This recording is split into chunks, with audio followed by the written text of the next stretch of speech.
It's been really hard to negotiate with them from a city perspective, and I think staff and others would agree that they haven't been the most forthcoming on this, and it's been hard.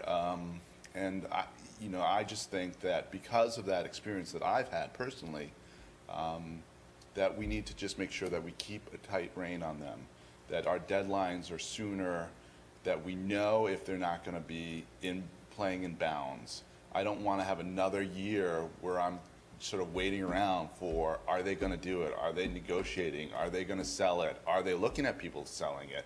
Who's the developer? Who are they buying it, selling it to? These are all questions that I think everyone would like to have an answer, and I'd like to have a little deadline before, not later. So that's one of the big changes in the staff report that you've seen come before you between last time and this time. It went from 24 months to 36 months. And basically, I said it to them, and I'll say it to you, don't do it. It's just giving them more time. So, to this packed audience and the wild crowd, I'll let you deliberate. Questions for Alder Palm before we let him go? Alder by the way, thank you for the time for me to do my taxes. I was in the back of the room. Alder Canara. Would a referral make any difference? When did this application come forward? If I had an absolute strong position on whether the building should stay or should go, and depending on where you were going, I could really say that. But I don't have the strong conviction because I think the neighborhood's sort of divided on that. And I don't know, I don't have a crystal ball that I can look through. So, quite frankly, I think that either decision might be just as applicable, and quite frankly, I think the unknown is causing more angst than whichever way it goes. And of course, if you say yes, we still have, 4 months where the developer's deciding whether our conditions are good or whether they'll do it. Thank you. Ms. Olson? Do you miss this, Judy? Not tonight. I am wondering about the change from 36 to 24 months, given the economic conditions, the contamination of the property, the difficulty of redeveloping a site that has all these complications. Do you think it's reasonable to require them to sell the property in 24 months? Well, the first question has been, how long is that clay cap going to stay? Right. And so I think that cap can only answer that question. But my understanding is 24 months is about where they're comfortable with this. So after 24 months, the idea is, well, they don't actually have to sell.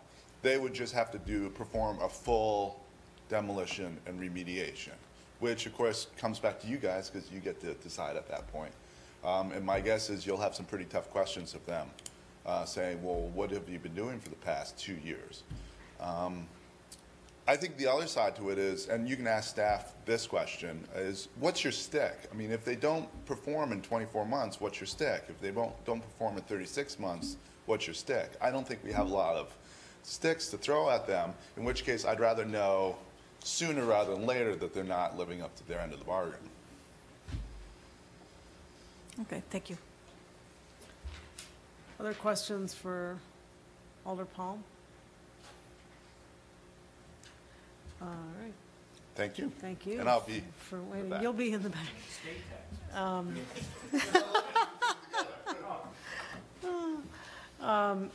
Questions for Seth. Mr. Wedlick, your light is on. Yes. Go ahead.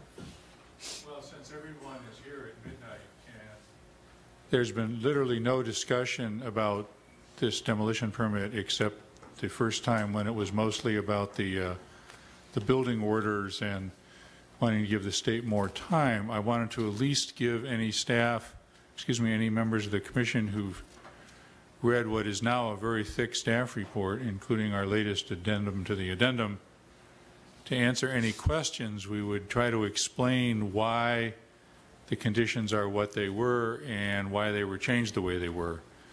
Mr. Couture, as Alderman Palm suggested, just felt affronted by the delay and left. So it's not very professional in my view, but we don't get to hear from him. But he had made it fairly clear that the revised conditions of approval as written were not going to be acceptable to Agrium, but we don't know what he might have suggested they be changed. And I certainly don't know what they might do next.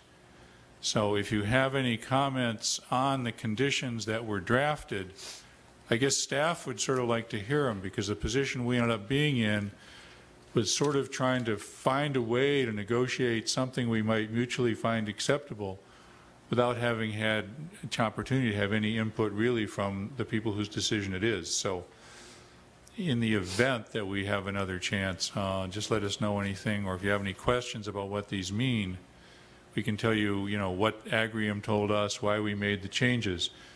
We point out that we presented them as alternative A and alternative B because alternative B is kind of a package. We did put some things in there that offset some of the other changes, and some of them are beneficial to the city or would be.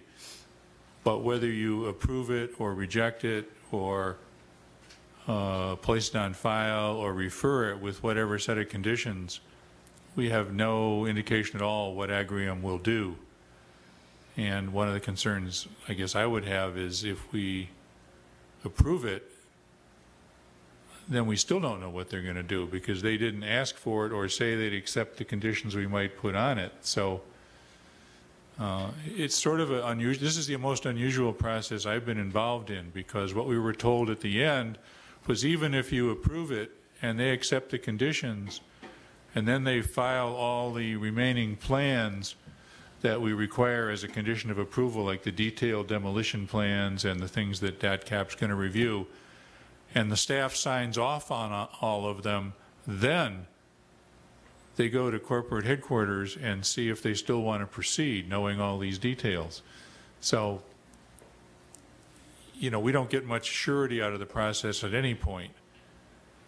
And I don't have any recommendation for you. I just want to let you know that we're as, in some ways, bewildered as you are about what they really want to do and why it's so hard to come to a decision. For example, they've said in no uncertain terms that the condition we placed on the number 13, which is that before any use or redevelopment of the site can be made, the site remediation should be completed and the demolition be completed. Seems pretty straightforward.